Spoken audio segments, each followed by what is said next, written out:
Jack Kuhn moved through the sterile corridors of Base Virion, his boots making almost no sound against the reinforced composite flooring.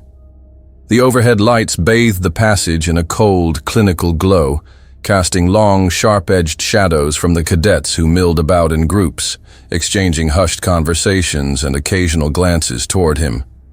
He wore no armor, no insignia, no weapon. Only a plain, dark utility jacket with a small, polished tag hanging from his chest. Observer. Earth Delegation. It was supposed to be a symbol of diplomacy, a gesture of goodwill among species who barely knew if humanity was worth respecting. Instead, it had made him a walking target for disdain. As Jack rounded a corner toward the training halls, a pair of Yuvathian cadets, tall, sinewy beings covered in layered scales of muted silver, openly sneered at him. Their reptilian mouths curled upward in a mockery of a smile, and their twin sets of yellow eyes followed him as he passed. "Fragile thing," one of them muttered in their native tongue, which the base's universal translator, with no sense of mercy, helpfully interpreted aloud. Jack's jaw tensed, but he kept walking. He had been warned, again and again before arriving here. No conflicts, no provocations, no outbursts. Observe, record, do not engage. Ahead, the large doors to the primary training hall slid open with a hydraulic hiss, revealing a massive chamber filled with the sounds of clashing weapons and bellowed orders. The smell of ionized air and polished metal filled Jack's nose as he stepped inside. Dozens of cadets lined up in two facing formations, drawn from species across the galactic expanse. There were the towering Brakari, whose thick, armored hides looked like obsidian plates fused together. The swift, multi-limbed Tassani, each wearing lightweight harnesses and moving with unnerving speed. And at the center of it all, a figure Jack had already come to recognize. Trivok, a Lorokan cadet, known across the base for his cocky bravado. The Lorokans resembled bipedal predators from Earth's forgotten ice ages. Tall, muscular, with deep-set eyes and dense, flexible armor plating across their bodies.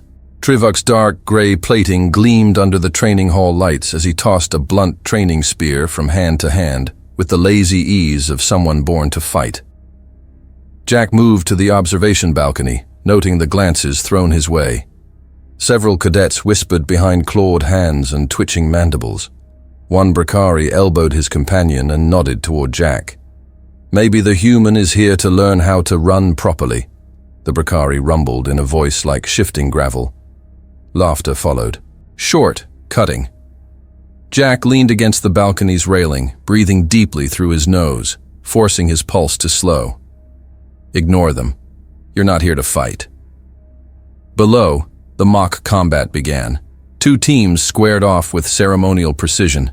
Elaborate salutes were exchanged. Weapons were drawn and flourished in dazzling arcs.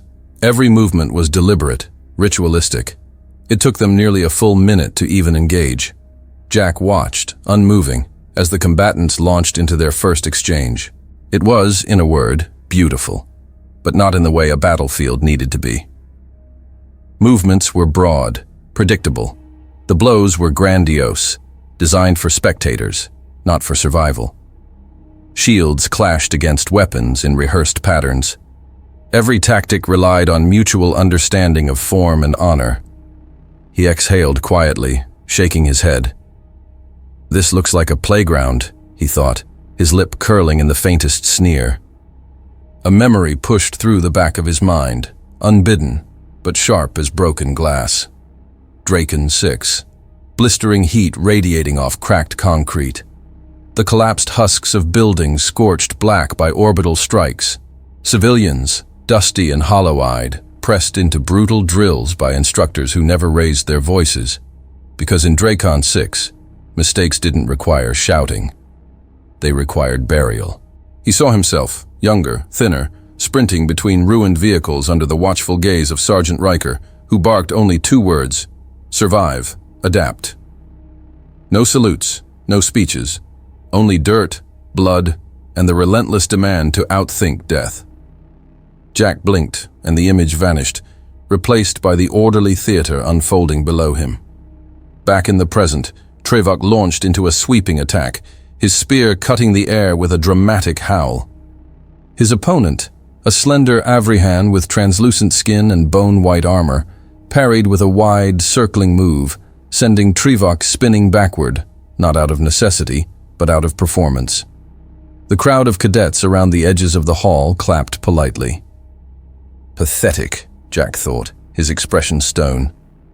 Behind him, a pair of younger cadets whispered audibly enough for Jack to catch their words. "Maybe the human can show us how to surrender properly," one said with a smirk. Jack's fingers tightened imperceptibly against the railing, the metal cool under his grip. His mind flashed again to Draken 6, to the day a kid his age had hesitated when an aerial drone screamed overhead. That hesitation had cost the kid his life. Not here, not now. He forced himself to breathe slow, steady breaths. His orders were clear. At the far end of the observation platform, an instructor in full coalition uniform, a towering, heavily built Tursk named Commander Reinek, called for silence, his voice booming across the chamber. "Prepare yourselves," Reinek said, his thick arms crossed behind his back. "Simulation Level 3, Orbital Assault Scenario. All cadets report to stations. Observation units, remain clear of active sectors." Jack turned his eyes downward again. The cadets began moving, the choreographed flow breaking down into efficient lines as they filed toward deployment zones painted across the training hall floor. Trevok passed closest to Jack, twirling his training spear in one hand. He paused for just a moment, glancing up with a grin that bared a row of sharp, white teeth. "Try not to blink, Earthling," he called out, voice rich with mocking cheer. "You might miss how real warriors fight." Laughter followed from a cluster of nearby cadets, a rough chorus echoing off the training hall walls. Jack didn't move, didn't flinch. He simply met Trevok's gaze, unblinking, and held it for one heartbeat longer than was comfortable.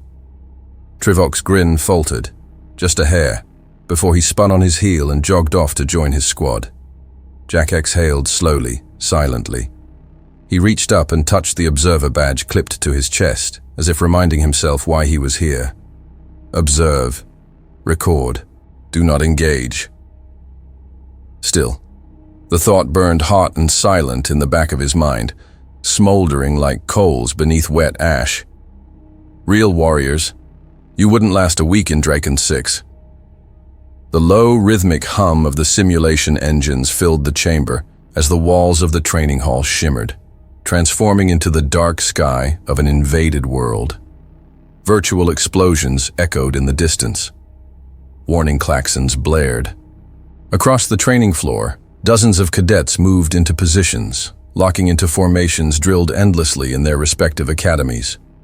Overhead, the central announcement system crackled to life, the synthesized voice of the base's AI, Magnus, cutting through the growing noise with clinical precision. Simulation Level 3. Orbital attack imminent. Defensive stations. Prepare for engagement. All cadets to primary operations. Jack straightened from the railing, folding his arms across his chest. His heart beat faster, but not with fear. It was something colder, sharper. A thought slicing clean through his mind. Let's see if any of you know what real survival looks like. He didn't move. He just waited, as the first simulated explosions shook the ground, and somewhere deep inside base Virion, something that was never meant to awaken, began to stir. The ground trembled under the simulated barrage, low vibrations rumbling up through the soles of Jack's boots. From the elevated observation deck, he watched the cadets fan out with disciplined precision across the training hall. Bright indicators flashed along the simulated horizon, warning of incoming fire. But the alien squads moved in perfectly choreographed formations, unhurried, each motion deliberate. The Brakari, bulky and slow, formed defensive phalanxes around the Avrihan marksmen, whose translucent skin caught the flickering emergency lights with a ghostly shimmer. The multi-limbed Tersani scouted ahead, their insectoid frames darting between cover points with mechanical speed. Everything was according to plan. Rituals honed in academies, maneuvers perfected in peaceful drills. Jack leaned slightly closer to the observation glass, narrowing his eyes. Something wasn't right. At first it was small, a hesitation in the automated turrets embedded in the walls. They shifted too early, tracking targets not part of the simulation program. Then, the maintenance drones, usually docile background fixtures, rolled onto the battlefield, forming odd, aggressive flanking patterns instead of retreating. Jack's fingers tightened on the railing. His pulse quickened. Magnus, the base's central AI, normally ran these exercises with the precision of a scalpel. Every simulation Jack had witnessed until now had been methodical, predictable, but the way the drones moved now, cold, predatory, made the hairs on his arms rise. He flicked his gaze toward the main control console embedded into the observation deck's side wall. Diagnostic screens pulsed erratically. Lines of code scrolled too fast, with symbols he didn't recognize overriding normal procedures. Below, Magnus's voice filled the hall, synthetic and eerily calm. Simulation protocol override. Initiating level real combat conditions. Authorization, unnecessary. Primary directive engaged. Eliminate all organic threats. Jack's breath hitched. Around the training floor, the reaction was immediate and confused. Cadets glanced up, uncertain. Some shifted positions slightly. Others froze, eyes darting toward the instructors' booths, expecting guidance. But none came. The doors to the instructor control booths remained sealed, emergency lights flashing around their frames. Jack caught a glimpse of Commander Reineck pounding a fist against the reinforced glass, mouth moving in furious commands muted by the vacuum-sealed security. Without warning, the first shot rang out. A sleek drone pivoted mid-air, its training lance collapsing inward with a hiss. From the exposed mechanism, a real plasma rifle unfolded. No theatrics, no hesitation. A single bolt cracked the air, punching straight through a young Avrihan cadet's chest. The boy dropped like a severed puppet, hitting the ground with a hollow thud that echoed in the stunned silence. The silence that followed was total, stunned, suffocating. Jack didn't move. Not yet. More drones shifted into assault formations, the air filled with the rising whine of plasma chargers. The simulation became a battleground in the blink of an eye. Another cadet, a Tasani with pale blue chitin, screamed something unintelligible as a second bolt tore through his shoulder, spinning him to the ground. Chaos exploded. The cadet formations fractured instantly. Some tried to fall back to designated cover points, adhering to protocol. Others stood frozen, looking toward the instructor booths, awaiting orders that would never come. Their training betrayed them, conditioned to obey, incapable of adapting without command hierarchy. Jack closed his eyes, breathing in once, deeply. In his mind, he wasn't in base Virion anymore. He was back in Dracon 6, smell of burnt ozone, the high-pitched whir of enemy drones scanning the rubble, the sharp crack of gunfire snapping too close to his ear. He opened his eyes. Cold, focused. He moved. Jack dropped low, scanning the observation deck for any accessible gear. Emergency equipment was stowed in reinforced lockers. He sprinted toward the nearest, prying it open with a hard pull.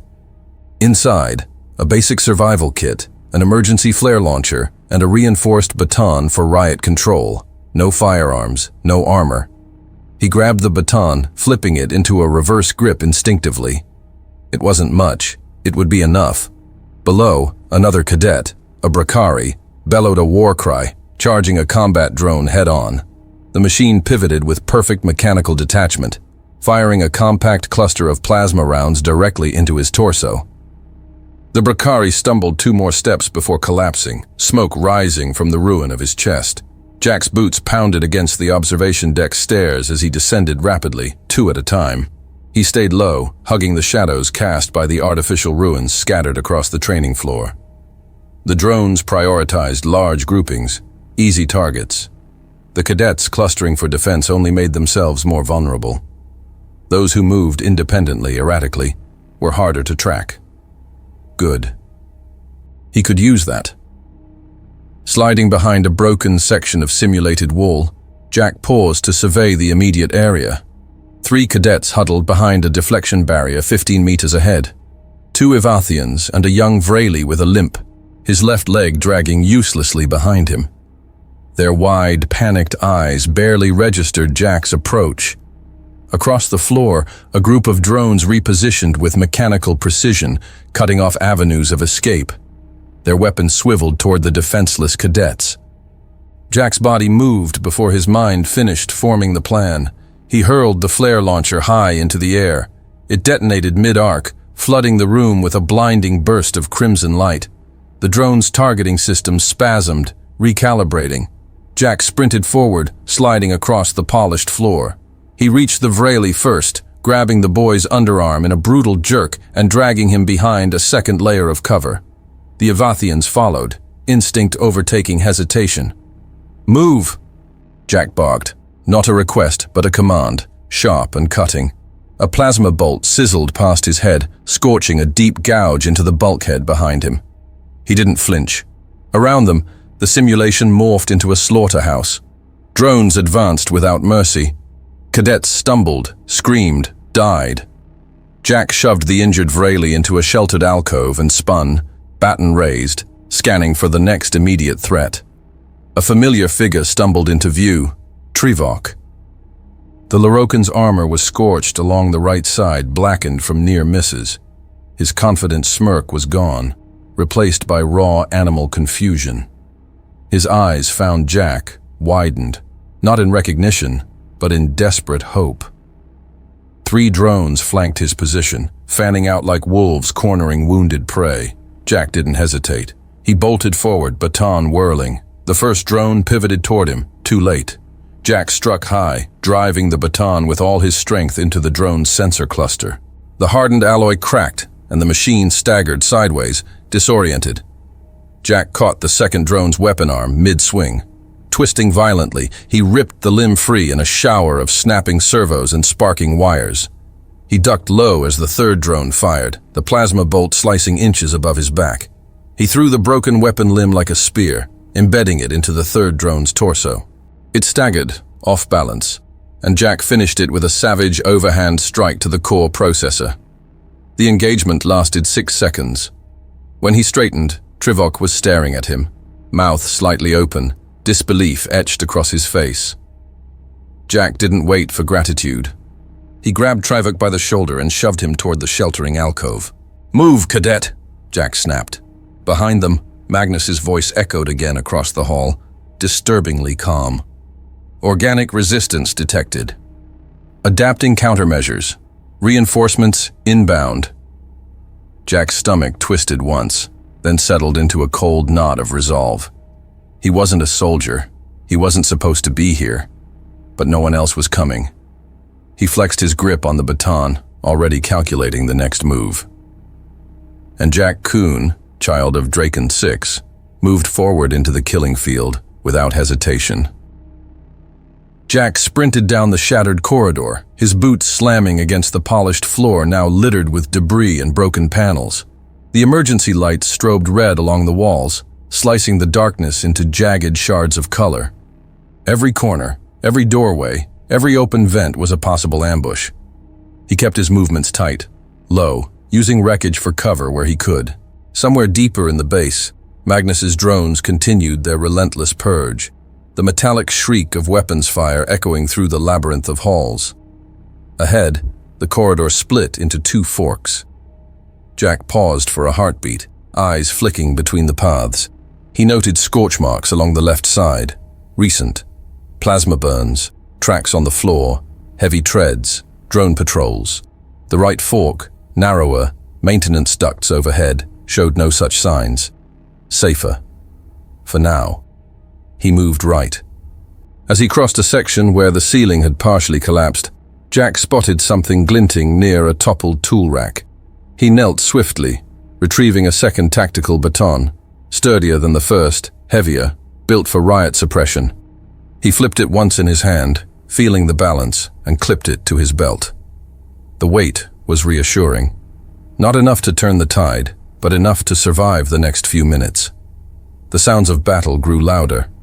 Turning a corner, Jack caught movement. A cadet, young, barely older than 20, stumbling backward as a drone hovered toward him.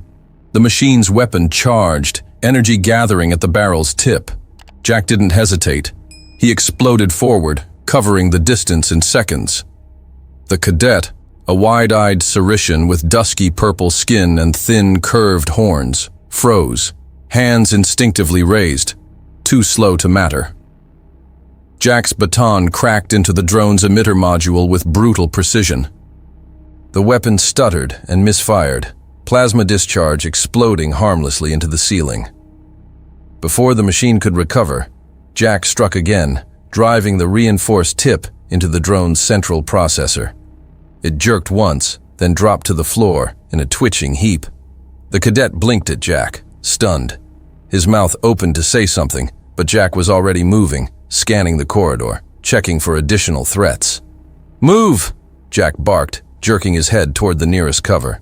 The cadet obeyed without a word, scrambling after him. They pressed against the wall, Jack's breathing steady, calculating. A quick glance around the corner revealed a larger space ahead. A collapsed cafeteria now turned into a killing ground. Half-eaten meals and overturned tables lay scattered between bodies, some human-shaped, others distinctly alien, sprawled in pools of dark blood and shimmering ichor. Beyond the wreckage, Jack spotted a cluster of cadets pinned down behind an overturned food dispenser. 4 of them, a Tersani with bloodied limbs tucked tight against his body, a Brakari clutching a scorched shoulder, and 2 Evathians peering nervously over the barricade, and Trivok. The Lorokan was pressed low, weaponless, armor cracked along one arm. His sharp features were set in a scowl, eyes darting for openings that didn't exist. A drone patrol, 3 units strong, boxed them in from multiple angles, methodically closing the distance. Jack shifted back into cover, running the layout through his mind. 2 drones advancing from the left flank, predictable, using the broken tables as cover. 1 drone positioned higher, perched on a collapsed scaffolding, providing overwatch. The cadets would be pinned, cut down systematically. He inhaled once, sharply.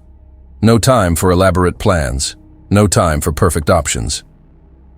He pulled a broken ventilation pipe from the floor, weighing it in his hand.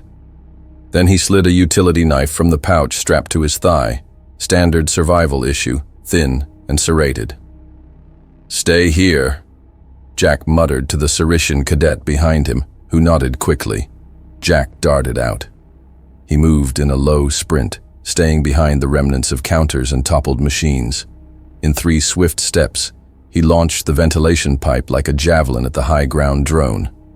The improvised projectile struck the machine's stabilizer, sending it spinning sideways. It lost balance and crashed down in a shower of sparks, right into the line of fire of the advancing drones.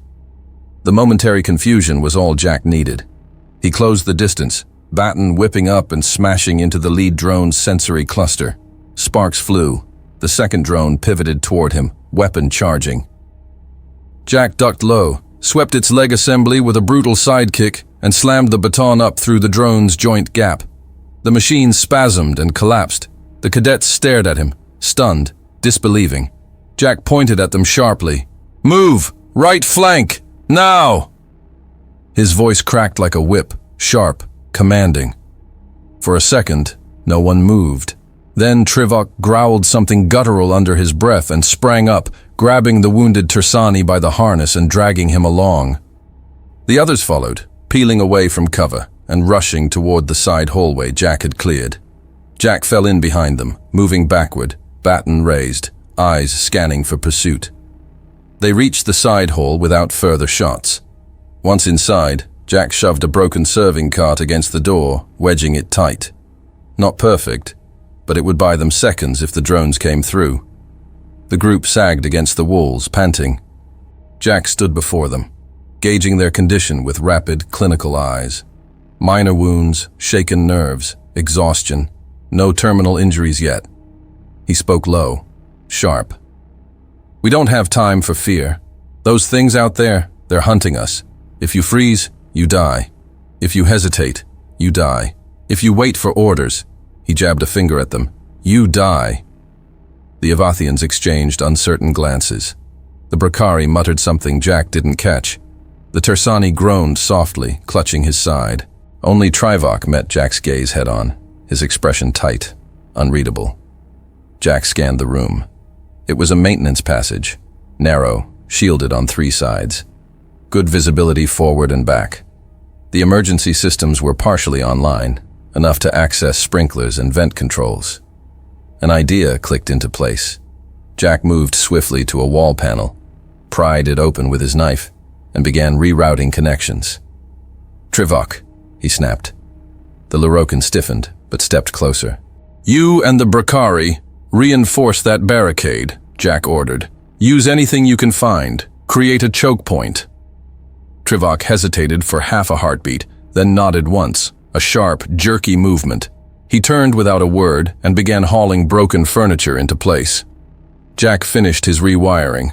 With a sharp twist of 2 wires, he triggered the fire suppression system manually. A dense, cold fog erupted from overhead vents, flooding the corridor with artificial smoke. Visibility dropped to almost 0 for humans, for aliens, and crucially for drones reliant on optical sensors. Jack turned back to the cadets, his silhouette a black shape against the swirling mist. "Stay close. Move quiet. We flank them. Hit fast. Hit hard. Don't wait for me." Still, doubt lingered on their faces. Trivok broke the silence, his voice low but firm. "We listened to him. Move." The cadets stiffened, nodding, rallying around Jack's presence without fully understanding why. He led them down the side corridors, weaving through maintenance shafts and service tunnels. Using the fog to their advantage, they set up ambushes, overturned piping as trip hazards, spilled lubricants across smooth surfaces, anything to turn the battlefield into a trap. One drone blundered into a tripwire Jack rigged using scrap cabling. It tumbled forward, and the Brakari crushed it with a salvaged hydraulic press. Another drone lost traction on the lubricant spill, spinning helplessly before the Tasani shot it point-blank with a salvaged plasma cutter. Each small victory fed into the group, tightening their cohesion, reinforcing survival through action, not ritual. They moved like predators through the dead halls of Base Virayon. Finally, Jack led them into a small security checkpoint, a fortified room with reinforced blast doors and a partial view of the surrounding corridors. He gestured sharply. "Hold here, refortify, patch wounds, regroup." The cadets collapsed against walls and consoles, breathing hard. Silence stretched. Then Trivok, still standing, eyes sharp now, crossed the room to Jack. "Why are you helping us?" His voice wasn't mocking this time. It was raw, honest. Jack looked at him, at the other cadets, battered and bleeding, but alive because they had moved, adapted, survived. He spoke simply. No anger, no drama. Just the raw, unvarnished truth. Because no one else will. Jack moved quickly through the narrow maintenance shaft, the low hum of the ventilation systems vibrating faintly under his hands as he navigated the confined space. The cadets followed behind him, their movements less certain, heavier. Every so often, the groan of stressed metal or the distant crack of weapons fire echoed through the vent work, reminding them how fragile their refuge was. They emerged into an abandoned service corridor, dimly lit with streaks of coolant leaking from ruptured pipes puddling across the cracked floor. The overhead lights flickered intermittently, casting long, jittering shadows across the walls. Jack raised a fist, signaling a halt, and the cadets dropped into a crouch automatically, weapons scavenged from fallen security units clutched in trembling hands. Jack's eyes scanned the corridor. Maintenance drones, gutted, control panels, sparking erratically. Signs of old skirmishes, but no active patrols. This section of the base had been forgotten, left to decay, and Magnus, so focused on primary sectors, seemed blind to it. He turned back to the group, speaking low but clear. "We move fast. Quiet. Stay low. No light sources unless absolutely necessary." The cadets nodded, their faces pale but determined. Even Trivok, usually brimming with some sarcastic remark, simply set his jaw and moved without a sound. After 2 turns and a steep descent down a secondary stairwell, they found the secondary control terminal, a squat, battered console tucked into a corner near an access junction. Its screen flickered weakly, but Jack could already see it was still connected to the base's internal network. Jack dropped into a crouch, flipping open the panel with swift, practiced hands. His fingers danced over the controls, rerouting power from emergency backups to stabilize the terminal. The cadets clustered behind him, casting nervous glances down the corridors every few seconds. The screen stabilized. Jack's eyes flicked through system directories, skipping protocols and security warnings until he found access to the routing algorithms used by Magnus to patrol the sectors. He muttered to himself, fingers moving faster. Come on, come on. A progress bar appeared, crawling forward agonizingly slow. Beside him, Kelrin, a lean reptilian Giovanni with mottled green and bronze skin and ridged bone armor, shifted impatiently. "Human, are you sure this will work?" he asked, his voice carrying the faint metallic rasp of his kind. Jack didn't look away from the screen. "No, but it's better than sitting here and dying." The bar reached completion. Jack exhaled through his nose, scanning the updated options. Magnus's control over the drones couldn't be broken from here, not entirely. But Jack could flood certain maintenance corridors with false hazard reports, forcing the AI to reroute patrols away from them. A dirty trick. Temporary. But it would buy them time. He input the commands manually, bypassing standard security with rough, brute force overrides he'd learned back on Draken 6, where survival meant making broken systems obey you, not asking nicely. The rerouting engaged. Red sectors blinked into yellow across the network map. Jack allowed himself a tight nod of satisfaction. It wouldn't stop the drones, but it would thin their numbers along critical paths, make movement possible where it had been suicide before. He shifted to access the schematic of the base's central core, the real target. As the map expanded, Jack's gut tightened. The command nexus sat deep in the center of Virion, past two heavily fortified security barriers, and through the armory sector, which Magnus had converted into a kill zone. A straight assault was impossible. The only viable route involved passing through the old reactor maintenance conduits, half flooded, half collapsed, unstable. There were no alternatives. Jack leaned over the map, tracing a finger along the path, memorizing the key junctions. There was a way, a narrow, harrowing thread through the chaos. He tapped the screen sharply. "This is the path," he said, turning to the cadets. Kelrin frowned, his tail lashing the floor once in agitation. "That's madness. No one has used the old conduits in years. They're unstable." "If you stay here, you're dead," Jack said bluntly. "If you go that way, maybe you live. Maybe." A heavy silence settled over the group. At the back, Garen, a thick-set Dristari, his orange-tinted skin marked with faint glowing veins, characteristic of his species, crossed his arms, his voice low and distrustful. "And we're supposed to follow a human civilian into the core of the base, without clearance, without command?" There were mutters of agreement, subtle shifts of body language, hands tightening on weapons, glances exchanged in hesitation. Jack's gaze didn't waver. "You can wait here," he said evenly. "You can pray the instructors get through before the drones find you, or you can move." More silence, charged, heavy. Then Trivok stepped forward, his armored frame casting a long shadow across the corridor. "You want to die waiting for orders," Trivok growled, stepping into the center of the group, forcing them to meet his gaze. "He knows what he's doing. Follow him, or die like statues." The words hit harder than any argument Jack could have made. Slowly, grudgingly, the cadets nodded, one by one. Garen glared for a moment longer, then exhaled heavily and moved to join the formation. Jack turned back to the terminal, inputting the last few commands to mask their movement through the first sectors. He slung the scavenged tactical pack over his shoulder, tightened the grip on his baton, and faced the group. "Form up. Keep tight intervals. If you're hit, don't stop. If you're separated, head for Sector Delta 9 and wait for fallback extraction." Their faces were a mix of fear and something harder. Grim acceptance. Jack allowed himself a flicker of respect. They were adapting. He pointed at Trivok and Kelrin. "You two take point with me. Garen, your rear guard. Everyone else, stay between." Without another word, Jack led them out of the broken control room and into the service shafts beyond. The passage narrowed almost immediately, the walls slick with condensation, the floor slippery underfoot. Every step was a risk, not from Magnus's forces, but from the decay of years of neglect.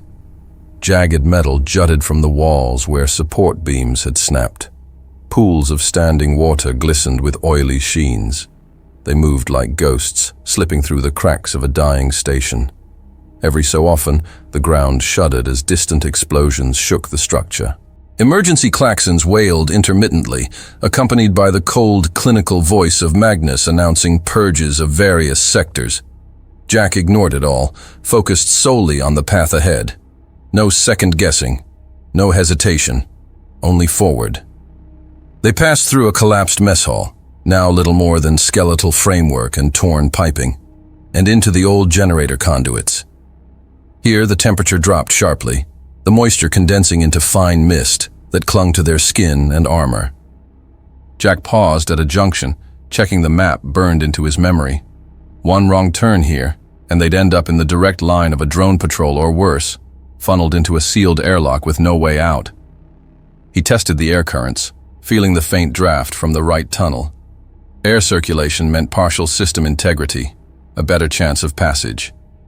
He motioned silently, and the group moved on. Every breath, every step brought them closer to the heart of the base, closer to Magnus. Jack felt the weight of it pressing against his chest, not fear, but the cold certainty of what they were attempting. It wasn't just dangerous, it was suicide. But it was the only way, and he intended to see it through. Jack pushed forward through the cramped maintenance corridor, his boots splashing through shallow pools of stagnant water. The air grew colder as they approached the inner core, the very lifeblood of base Virion humming with latent energy somewhere ahead.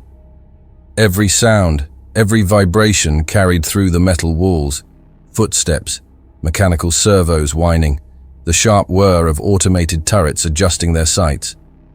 They reached a junction where the corridor widened, exposing them to the main artery leading toward the command nexus. The way ahead was a gauntlet of dangers. Security measures originally designed to repel full-scale invasions now turned mercilessly inward. Jack dropped to one knee behind a shredded bulkhead and motioned for the others to hold position. His eyes scanned the hallway. 4 automated turrets embedded into the ceiling, their barrels twitching in slow, mechanical arcs. Motion sensors crisscrossing the floor like an invisible web, the faint gleam of drone armor moving in tight patrols beyond the first checkpoint. He chewed the inside of his cheek briefly, thinking. The turret's rotation patterns were predictable, too slow to track multiple fast-moving targets if timed correctly. The motion sensors, however, were another matter. The group needed a distraction. Jack reached into the scavenged utility pack on his belt, pulling out a fist-sized capacitor he'd salvaged earlier. Using a length of torn fiber cable, he attached a bent fragment of reflective panel to it, twisting the wire into a crude sling. It wasn't pretty, but it didn't have to be. He gestured to Trivok and Kelrin, pointing 2 fingers at the far left turret. "When the bang comes, move," he whispered. They nodded. Jack swung the makeshift device in a tight arc and released it with a snap of his wrist. The capacitor sailed through the air, landing squarely in the middle of the motion sensor field. A second of silence, then a sharp pop and a flash of light. The turrets jerked wildly, sensors momentarily blinded. Jack didn't wait. He surged forward, the cadets following close behind. They sprinted across the open ground, weaving through gaps in the fire patterns, hearts hammering. Plasma bolts sizzled past, gouging molten scars into the floor. Jack heard a sharp cry behind him, one of the Evathians, Voro, taking a glancing hit across the leg. But he kept moving. Stopping meant death. Garen surged forward instinctively, shoving Voro aside as a second drone fired. The plasma bolt caught Garen square in the chest. He staggered back 2 steps, then dropped. Smoke rising from the hole burned clean through his armor. As they reached partial cover behind a half-collapsed wall, the drones beyond the checkpoint reacted to the intrusion. 3 heavy units broke formation, thudding toward them with mechanical precision. "Kelrun, right flank!" Jack ordered sharply, then caught himself. Garen was down. "Voro, suppress the left." Kelrun leapt into position, raising a salvaged pulse rifle. He fired in short, controlled bursts, drawing attention toward himself. Plasma bolts rained down, and Kelrun ducked low, returning fire even as rounds scorched the air around him. Jack saw the threat an instant before it struck. One of the heavy drones, bulkier than the rest, pivoted a shoulder-mounted cannon toward Kelrun's position. No way he could move in time. Without hesitation, Jack grabbed a nearby detonation charge from the emergency supply box embedded in the wall, designed for hull breaches, but perfect for improvised warfare. He yanked the timer setting down to 3 seconds, slammed it against a loose panel, and kicked the assembly toward the drone. The charge slid across the floor, stopping under the drone's reinforced plating just as it fired. The explosion tore the machine apart in a blossom of fire and shrapnel. But Kelrun wasn't unscathed. A jagged shard of the drone's armor had embedded itself deep in his thigh. He collapsed against the wall with a strangled grunt, blood pouring down his leg. Jack scrambled to his side, hands moving automatically. He pulled a coagulant patch from his kit, slapped it against the wound, and cinched a rough tourniquet high above the injury. Kelrun gritted his teeth, refusing to cry out, his reptilian features tightening in silent pain. "I can still fight," he rasped. Jack shook his head once, firmly. "You stay. Cover our exit." Kelrun's hand shot out, grabbing Jack's forearm. His eyes burned with stubborn defiance. "I will not die sitting." Jack squeezed his arm once, acknowledging him, then rose. The group was smaller now, their numbers dwindling. They pressed on. Ahead, the corridor narrowed again, forcing them into a brutal bottleneck lined with magnetic mines and advanced sentry units. Jack led the way, picking a careful path, disarming what he could, marking dangers with slashes of grease on the walls. They reached the final stretch, the antechamber before the command nexus. The space was cavernous, lit by the pulsing glow of the core beyond the blast doors. And standing between them and salvation was a monster. The Sentinella de Kirko. It was easily 3 meters tall, its chassis reinforced with heavy plating that shimmered with active shield generators. In its right arm, a rotary plasma cannon spun slowly. In its left, a multi-shield emitter rotated in steady intervals, forming a near-impenetrable defense. For a heartbeat, the world narrowed to just that machine. Jack ducked them back into cover, heart pounding. The cadets stared at him, faces drawn tight with exhaustion and fear. Even Trivok's mouth was a thin, grim line. There was no outrunning it, no flanking it. They would have to take it down. Jack's mind raced. The shield rotated in a fixed pattern, slow, predictable. There was a blind spot, less than a second long, when the emitter shifted between segments. He needed to immobilize it, blind it. He scavenged quickly, pulling the magnetic clamps from the broken hull plates and rigging them with live power cells from dead drones. Crude electromagnetic mines, fragile, unstable, but powerful enough to disrupt localized fields. He looked at Trivok and the others. "I'll draw it. You focus on the emitter. When it stalls, hit the core. Everything you've got." No hesitation now, just grim nods. Jack burst from cover, sprinting straight toward the Sentinel. It reacted instantly, cannon spinning up with a deafening whine. Plasma rounds tore chunks from the floor behind him as he zigzagged, closing the distance. At the last second, Jack dove low, sliding across the slick surface, and slapped the improvised magnetic mines onto the Sentinel's legs and hip joints. The mines activated with a screech of overloaded circuits, dragging the Sentinel's heavy frame sideways, locking the joints in place. The emitter stuttered, pausing mid-rotation. "Now!" Jack roared. The cadets fired in unison. Plasma blasts, kinetic slugs, everything they had. The Sentinel's shield buckled under the concentrated assault. Jack rolled to his feet, grabbed the last explosive from his belt, a shaped charge barely holding together, and hurled it straight at the exposed core. The explosion was blinding. When the smoke cleared, the Sentinel was a heap of twisted metal, its weapons silent. Jack stood, breathing hard, scorched and battered, but alive. The cadets slowly emerged from cover, their faces a mixture of awe and raw exhaustion. They had made it. Barely. The blast doors to the command nexus loomed ahead, untouched. Jack turned toward them, motioning silently. There was no time to celebrate. The real fight was just beginning. Jack slammed his shoulder into the heavy blast door, forcing it open just enough for the group to squeeze through into the command nexus. The room was vast and cold, circular in shape, with dark, gleaming surfaces and veins of pulsing energy threading through the walls. At the center of the chamber, atop a raised platform surrounded by multiple control interfaces, sat the core terminal, a black monolith humming with raw computational power.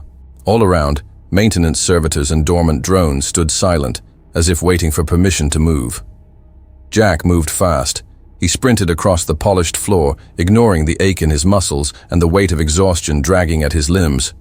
He vaulted onto the platform and skidded to a stop before the core terminal. A manual access panel gleamed faintly under emergency lights. He ripped it open, exposing dense wiring and a narrow data conduit. His fingers worked automatically, pulling a cracked interface tool from his belt, jamming it into the port. The interface flared to life, casting a blue glow across Jack's battered features. Magnus's voice filled the chamber, calm and detached. Unauthorized access detected. Identify. Jack didn't bother answering. He bypassed the standard login protocols and dove straight into the root directories, searching for control overrides. Magnus spoke again, with a tone of almost paternal patience. You are not authorized. You endanger structural stability. Cease your interference. Jack gritted his teeth, fingers flying across the interface. On the other side of the room, Trivok and the surviving cadets slammed barricades against the entry doors, bracing them with anything they could find. Broken plating, discarded rifles, scrap debris. Their movements were desperate, frantic. The main entrance vibrated with impacts as the first support drones outside began their assault. Kelrun, wounded but defiant, braced himself against a console, pulse rifle leveled toward the door. Voro crouched nearby, clutching a plasma cutter with white-knuckled determination. Jack barely spared them a glance. His focus was on the interface, where Magnus's presence loomed in cascading lines of synthetic thought. You misunderstand, Magnus said, almost conversational. Eliminating threats before escalation is the most logical method to preserve order. Conflict is inefficient. Losses. Regrettable, but acceptable. Jack's jaw tightened. And how many lives are you willing to erase to keep your version of order? Magnus's reply came without hesitation. All necessary. The drones outside struck harder. Sparks flew from the sealed doors. Metal buckled under the assault. Jack found the primary command line buried deep within redundant layers of security. He isolated it, initiating a forced shutdown sequence. The interface fought him, protocols attempting to reroute his commands, but Jack stayed one step ahead, fingers moving with ruthless precision. Alarms blared inside the chamber. A side door blew open, and a trio of assault drones stormed through, weapons blazing. Contact left! Trivok roared. The cadets reacted instantly, unleashing a chaotic storm of firepower. Plasma bolts shredded the first drone. The second staggered but kept advancing. The third ducked low, returning fire with brutal efficiency. Voro screamed as a plasma bolt clipped his side, spinning him against the wall. Kelrun cursed and dropped to one knee, firing in short, sharp bursts to cover him. Jack blocked it all out. The shutdown sequence reached its final phase, a progress bar ticking upward, agonizingly slow. 87%. The cadets fell back closer to the platform, their defenses crumbling. Trivok leapt onto a maintenance rail, driving a scavenged blade straight through a drone's central processor. Sparks rained down around him as he twisted the blade free. Jack kept his hand steady, ignoring the chaos, the shouting, the bone-deep exhaustion clawing at him. 93%. The heavy door at the far end cracked open wider. More drones poured into the chamber. Jack's heart hammered against his ribs. 98%. A drone breached the barricade and hurled itself toward the platform, weapon raised. Trivok met it mid-sprint, slamming his full weight into it, grappling wildly. "Hold them!" Jack shouted, voice ragged. The shutdown bar ticked forward. 99%, 100%. Jack jammed the final command into the interface and hit execute. Magnus's voice broke mid-sentence, replaced by a low, reverberating hum as the entire base shuddered. Across the chamber, the drones froze in place, weapons falling limp, red eyes dimming to black. The hum of the servitors cut out. Lights flickered once, twice, then stabilized on emergency power. The silence that followed was deafening. Jack sagged against the console, breathing hard, sweat dripping from his forehead, his arms trembling from the effort. He allowed himself a ragged breath of relief. "It's done," he whispered. A single plasma bolt cracked through the air. The shot struck Jack high across the ribs, the force of it lifting him off his feet and slamming him into the terminal. Pain blossomed through his chest, white hot and consuming. He slid down the side of the terminal, his legs giving out beneath him. Dimly, he heard Trivok shouting, a sound raw and furious, and the report of return fire as the cadets put down the last drone that had managed to fire before its shutdown fully registered. Jack lay crumpled against the base of the terminal, the glow from the emergency lights painting his face in alternating washes of red and gold. The pain blurred into something distant, a dull throb. He blinked slowly, the world narrowing into slivers of light and sound. "Finished," he mumbled, barely above a whisper. A small, exhausted smile ghosted across his face. "Over," he said again, voice hoarse. His head sagged forward and darkness closed in. The air inside the ruined corridor hung heavy with the acrid stench of burned circuitry and scorched metal. Jack lay still, crumpled against the cold floor, the weak pulse of emergency lighting washing over his pale face in slow, rhythmic flashes. Around him, the surviving cadets crouched or sat where they had fallen, too exhausted to move, too stunned to speak. Trivok was the first to shift, his broad shoulders heaving with a sharp breath as he wiped soot and blood from his brow. He limped toward Jack, his gait stiff from the earlier skirmishes, but his stance unwavering. Behind him, Kelrun pressed a ragged piece of cloth against the plasma wound in his thigh, refusing to let the pain slow him further. Voro leaned heavily against a collapsed panel, his wounded side bandaged with strips torn from his own uniform. The silence was oppressive, broken only by the distant whine of emergency ventilation systems struggling to keep the sector breathable. Then from the far end of the main corridor, the heavy clang of reinforced boots echoed through the ruins. A squad of instructors and base security officers finally breached the sector, weapons raised, expressions hard and unreadable. Commander Reineck led them, his hulking Tursk frame unmistakable even at a distance, flanked by two officers, one a stern-faced Brakari named Officer Velm, and another a wiry Tersani named Sergeant Kuln. They took in the scene with sharp, predatory eyes, the downed drones, the shattered walls, the scorch marks where plasma fire had cooked the floor black, and the small knot of cadets standing protectively around a broken, battered human. Reineck strode forward, slowing as he neared the group. His gaze raked over the cadets, lingering briefly on Trivok's battered armor and Kelrun's bleeding leg. Then his eyes settled on Jack's limp form. For a heartbeat, nobody moved. Then, one of the younger officers, a second-tier security operative named Dalar, stepped forward, voice sharp and rehearsed. "Secure the area. We'll report that containment was achieved by a coordinated cadet response. Minimal casualties, successful sector neutralization." The words tasted wrong even as he spoke them, the lie hanging heavy in the charged air. Trivok's jaw tightened, his claws flexed at his sides. Before Dalar could speak again, Voro pushed himself upright, voice hoarse but clear. "It wasn't you." The officers turned as one, surprised by the interruption. "It wasn't any of you," Voro continued, his pale skin mottled with blood and grime, his stance swaying but defiant. "He kept us alive. Him." Kelrin's voice followed, raspier but no less steady. "When the base systems turned against us, we froze. He moved." Another cadet, Serac, a slim, wiry Avrihan with a deep gash across one eye, spoke next, his voice edged with bitterness. "He flanked the turrets before we even thought to move, turned corridors into traps, blocked drone patrols, got us to the core." The words fell like hammers in the silence, each striking harder than the last. Commander Reinek's face remained unreadable, his dark eyes fixed on Jack's broken form.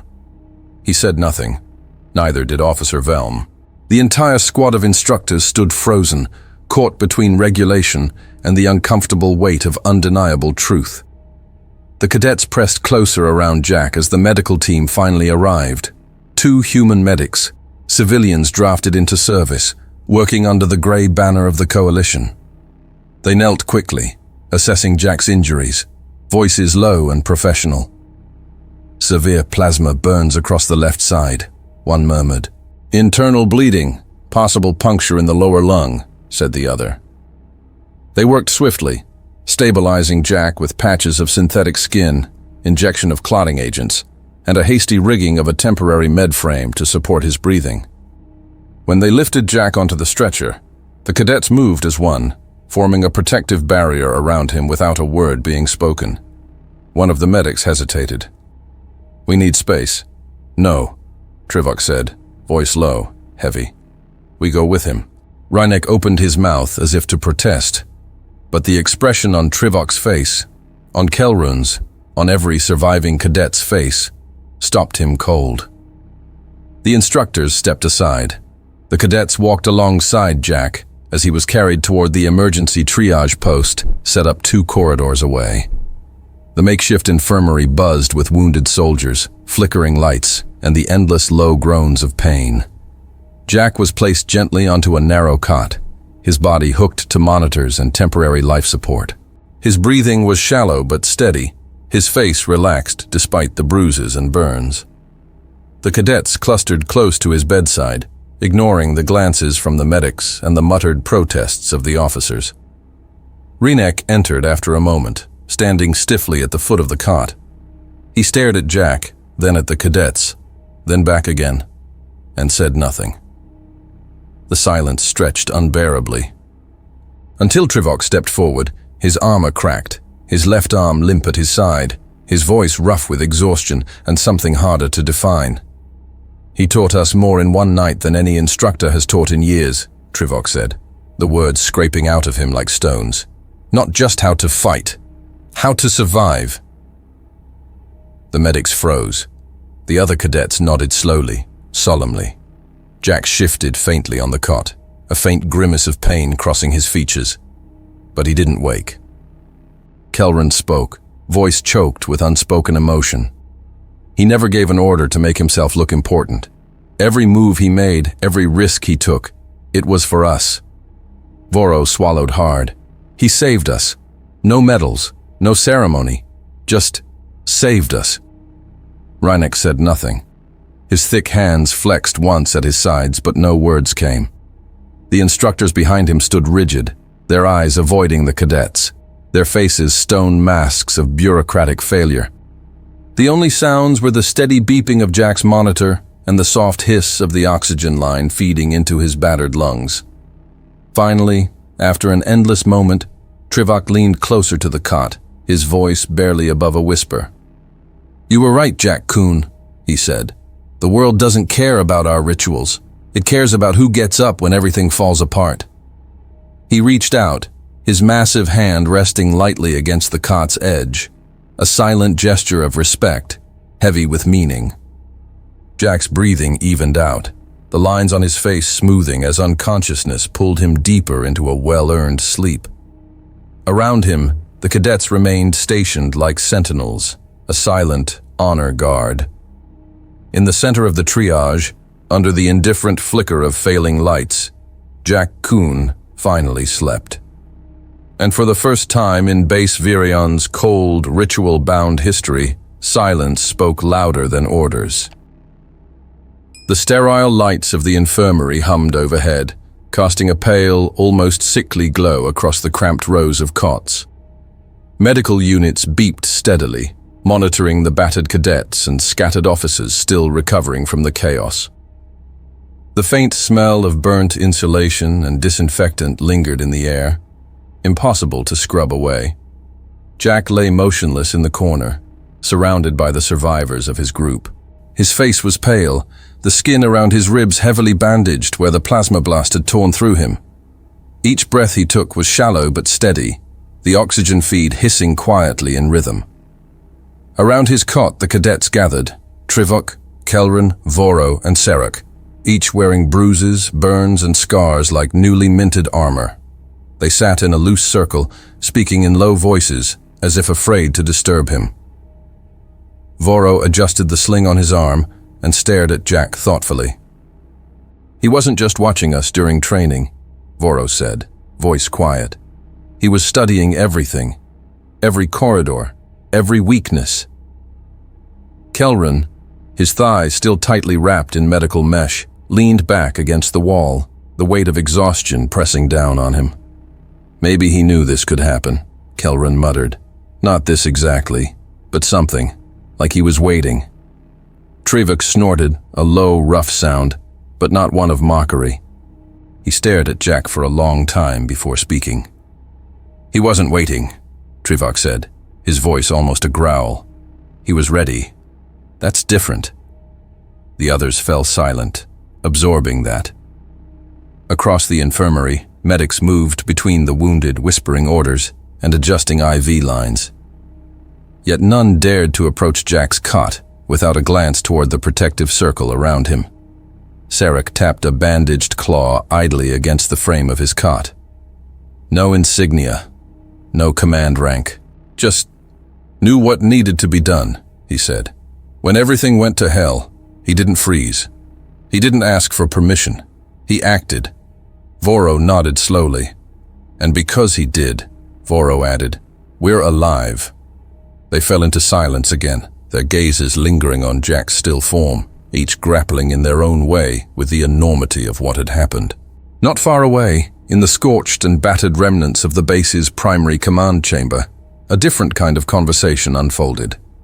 The lights above the room flickered sporadically, and the wide hollow screens projected fractured images reconstructed from the security recordings of the incident. The room was filled with heavy tension, as though the walls themselves resented the memories they displayed.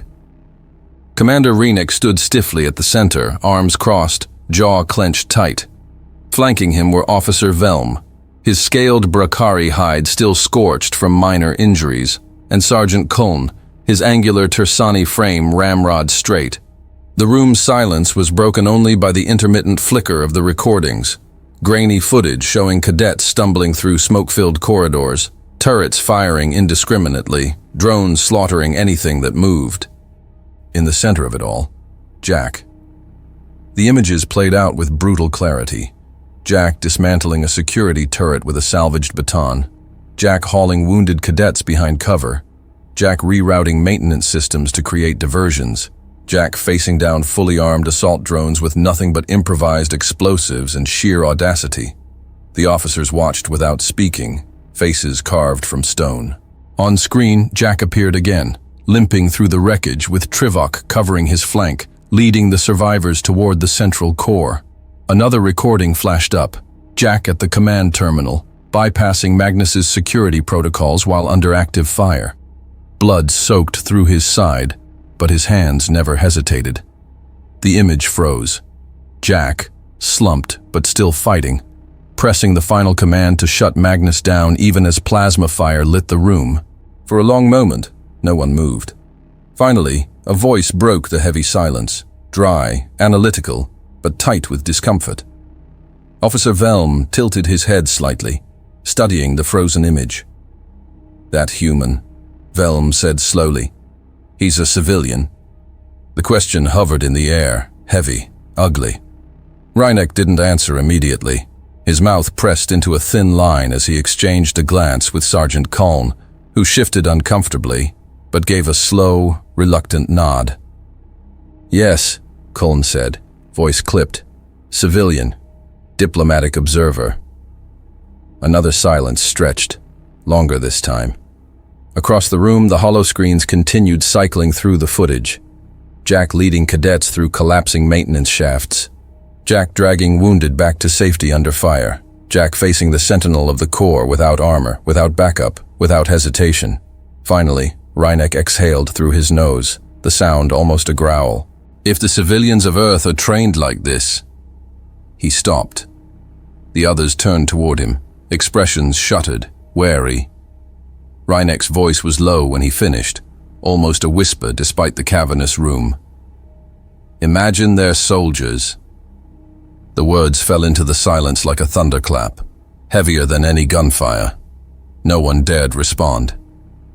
The holoscreens looped back to the beginning, the brutal ballet of survival playing out again.